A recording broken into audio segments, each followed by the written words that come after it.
Hello guys, so today we're going to talk a bit more about kibbe stereotypes. If you're new to my channel, I'm going to leave the link down below on my kibbe playlist. So the first stereotype we're going to talk about today is soft gamines, that they only have to look like dolls, like a little girl. Yes, and when we read their recommendations that were like tulip skirts and puffy sleeves like that with a contrasted trim and everything fits here, and shorter shapes better because they are small and stuff like that, we might think that they always have to look like dolls. But this is Bette Davis. She is a soft gamine. Here she is wearing longer dresses. And I do recommend you, if you're interested in soft gamine subject, and check this Bette Davis style review. This is where I'm showing you the real soft gamines of old Hollywood and how well she's playing with the shapes and how well she's expressing that. So again, soft gamine, she can wear whatever she wants. She's small, she can be slightly puffy sometimes, slightly rounded, can look slightly cute, and doesn't matter what her age is. And yes, it is all true, but again, she can also express boho style. She can also express classic style, dramatic style, sexy style, glamorous style. All that she can represent in just her lines, just balance a little bit with her own lines. Another stereotype, dramatics look like that, have to look like that. Some women say, I'm a dramatic, but I don't want always wear men's suits. Men's suits, they look good on dramatics just by description, because it's normally well tailored, it's pretty narrow, it has long vertical line, its silhouette is pretty sharp. Yes, this is their bone structure, it's just by definition it fits them. But it doesn't mean that they only have to wear men's suits. I actually have a very good video about dramatics and femininity. I'm gonna leave it down below, where I'm showing you 3 dramatics and how feminine they look in the clothes that they choose. Basically, something elongated, something narrow, just good to go.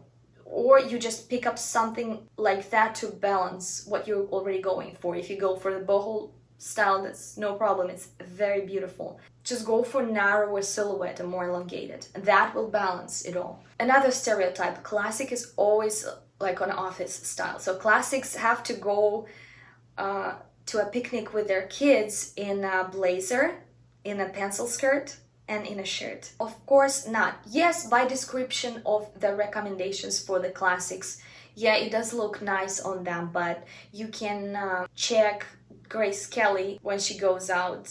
Shirts, t-shirts, all that works perfectly.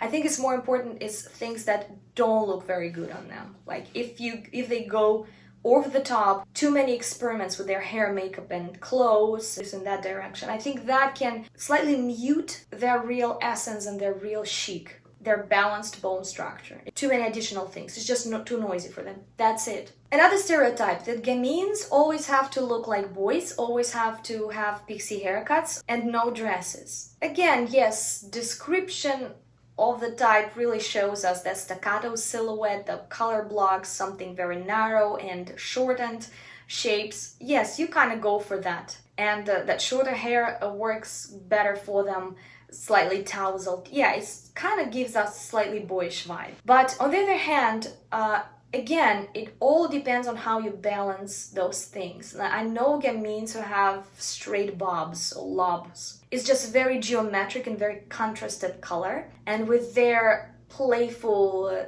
slightly childish facial features, even there's like a women after 50 and gamines, and with all that, the way they wear their hair, beautiful, amazing, that geometry doesn't drag them down. Also, all the gamines are different. Every time I'm looking on women, even though they can be similar type, kibbe type, same kibbe type, but there's always something that in this woman, for example, is sticking out, is standing out, and it's just so cool that other gamines don't have it. Only she has, and she can do that. That on her, that would work for sure. Might not work on other ones, but on her would work for sure, you know? That also happens. Another stereotype, flamboyant gamines are always sex, drugs, and rock and roll. Always mix and match, always all those stripes and asymmetrical, very like punk. Audrey Hepburn, she's a flamboyant gamine. Look at that classy, maybe even classic style she has. She just always was building her outfits in a certain way with something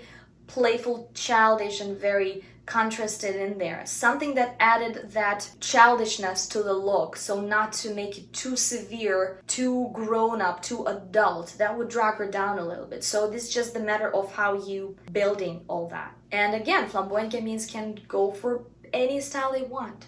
Boho, classic, or very eclectic. And even if we talk about sex, drugs, rock and roll, not every flamboyant gamine, just when you look at her, the way she looks would pull that off, I think. There are just some flamboyant gamines that just have that body characteristics that would look great in something still maybe slightly asymmetrical, but not as mix and match. Due to their coloration, due to their facial features, due to their age or their work or their gestures just in general. So when you're looking on all those street fashion nowadays, how women mix and match unmatching things, unmatching patterns, unmatching fabrics and textures. You watch looking at that and yeah, like in theory it shouldn't match, but somehow it looks very cool. And we sometimes might think if I would wear this, I would not look as great in that. I would doubt in it, but a lot of things, yeah, depend on how you take care of your body,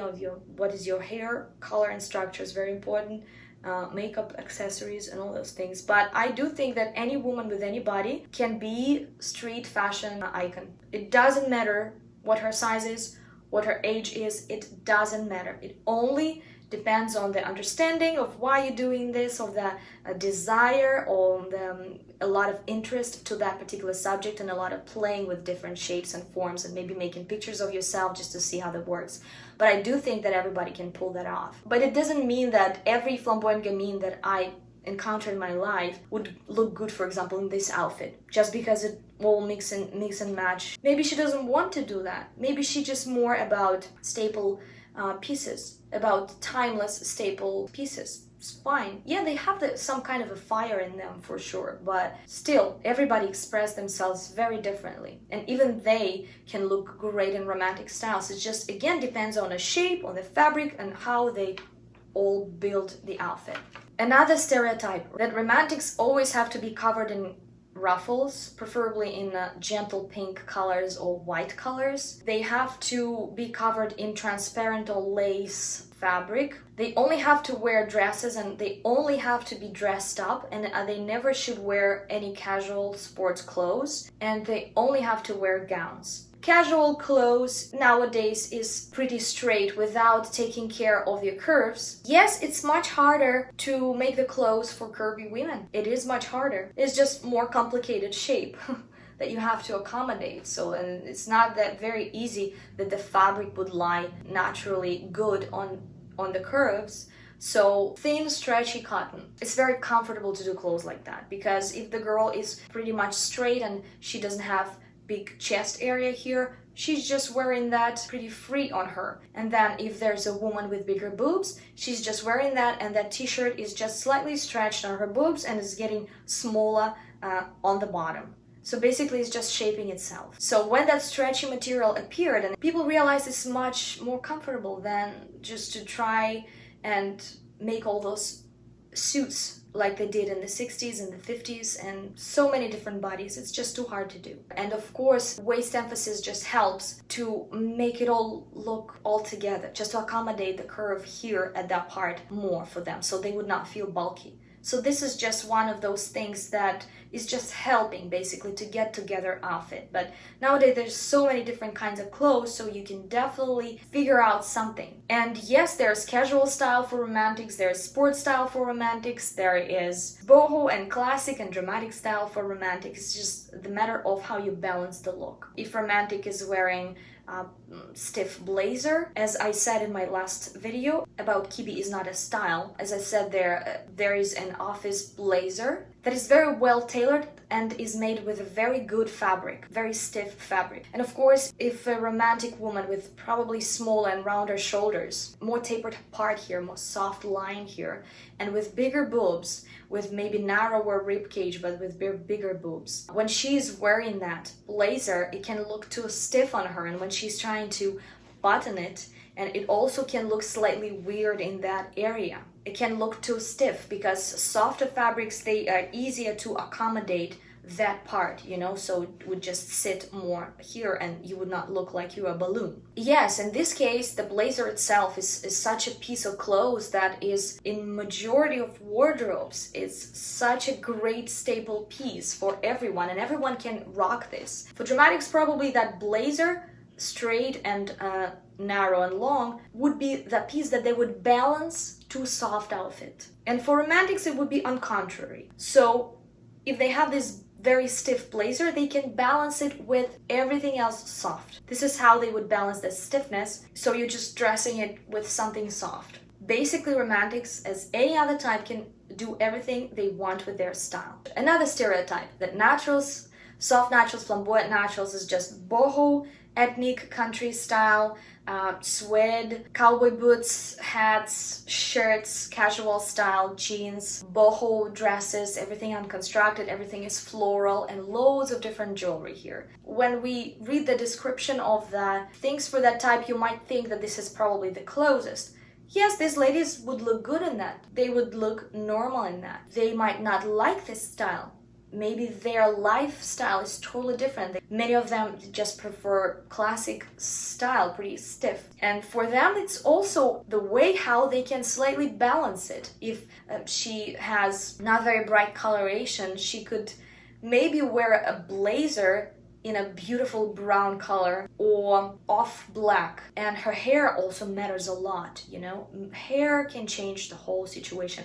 The way hair balances the look, probably nothing else can balance the look like hair. Haircut and hair color, both. Many things how you can balance that severeness. So basically naturals, they just don't look very good in extremely severe, minimalistic, very stiff things. But if they can figure that out, how to relax their look a little bit, that will bring them that life back. And they can choose whatever they want. They can choose office style, they can choose classic, minimalistic, vampire, dramatic, safari, anything they want.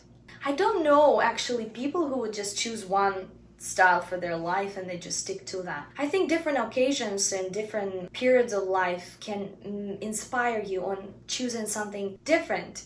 And yes, there are people like Rachel Zoe. She's in fashion, right? So she has a very certain, like a gypsy boho style, and most of the time I see her in boho outfits.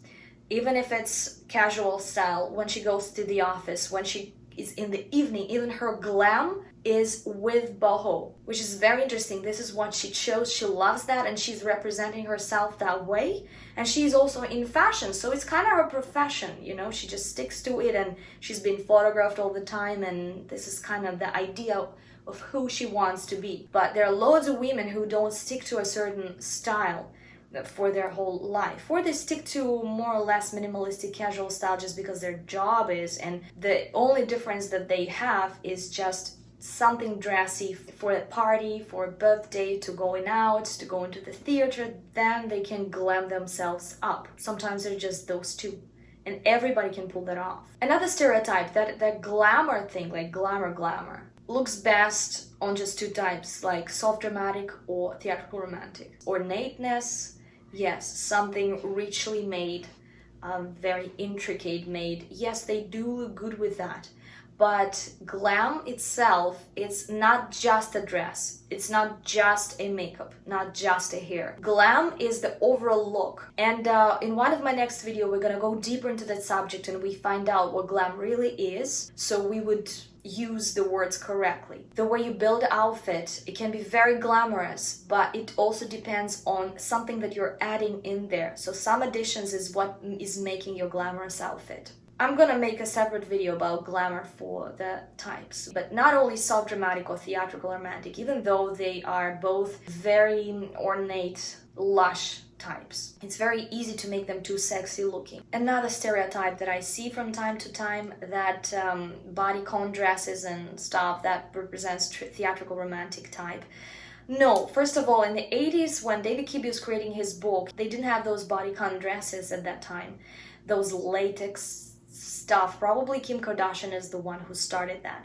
It's more like, from my viewpoint, it's like a porn chic vibe that started after 2000s, maybe 2010s or 2000 something. But it wasn't back then. Back then it was a different kind of a glamour, and it was in the 50s, for example, women would have pretty narrow dresses. The dresses would be pretty glamorous, they would be close to the body, but they would not be bodycon, because bodycon is still like a dress of a no dress. Basically, you just, all you want to say is just, if that would be appropriate, I would just come without a dress. But as far as there's a law, I'm gonna wear something. But everybody can see everything that is underneath there. It's kind of a new wave. It has nothing to do with theatrical romantic vibe, essence, or style. And with theatrical romantic lines too. And bodycon dresses also can look very different. If the fabric is thicker and it's more matte, and it's darker color, then it's not very visible, so it's a bit more appropriate. But still, there is nothing bad if you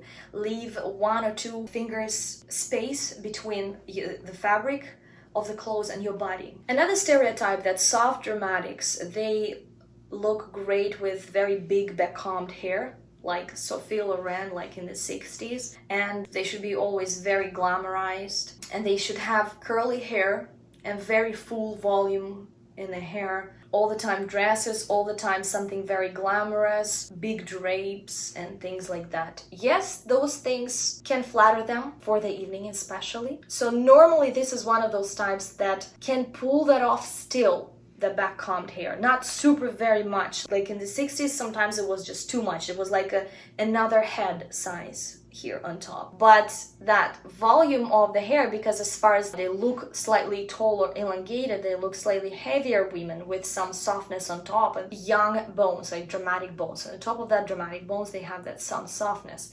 So of course on that bone structure that would look good. They can pull off the drapes. They would not look like they are trying to be dressed like their mama, or they're trying to look more grown up, or they always have to wear huge hats. No, it's just think in terms of proportions. If you have larger facial features, bigger body, bigger head, bigger boobs, bigger hips, and you're like on a taller side and stuff, if you have some volume here, it won't be that funny looking as, for example, a gamine woman would make that huge hair on top. Soft dramatic can still pull that off, but it doesn't mean that she always have to be extremely glammed up. There is casual style for sure for soft dramatics, but as far as soft dramatics are also pretty curvy women, it can also be the case that it's pretty hard for them to find something that would accommodate their curves as for romantics, as I said, for romantics. So this is just another logic underneath. There are soft dramatics who have just straight hair and pretty fine and thin hair.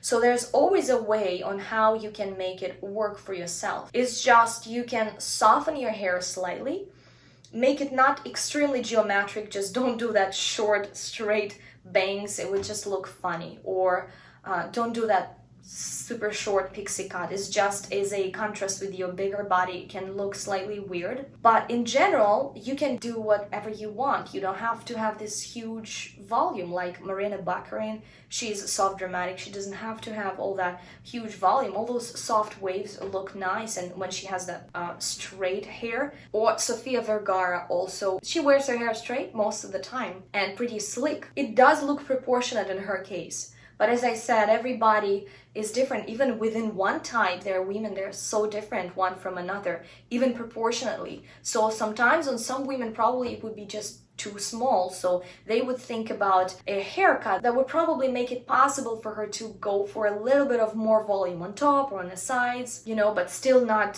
sticking out, because soft dramatics look better if their hair is well dressed rather than bad hair day. In general, yes, they can look good with any other type, with boho, with classic, with dramatic, with all those different styles. Alright, that's it about stereotypes. If you know about some other stereotypes, please let me know. I'm gonna do another video about this. I'm gonna see you very soon. Bye-bye. Subscribe on my Pinterest for 13 boards as an inspiration for the body types. Also, you can subscribe on my Instagram. All the links I'm gonna leave down below. Also, you can become my sponsor or subscribe on my Patreon for some exclusive videos, some early access to these videos, and just if you want to support me and my channel. Thank you so much, guys, and I'll see you very soon. Bye-bye.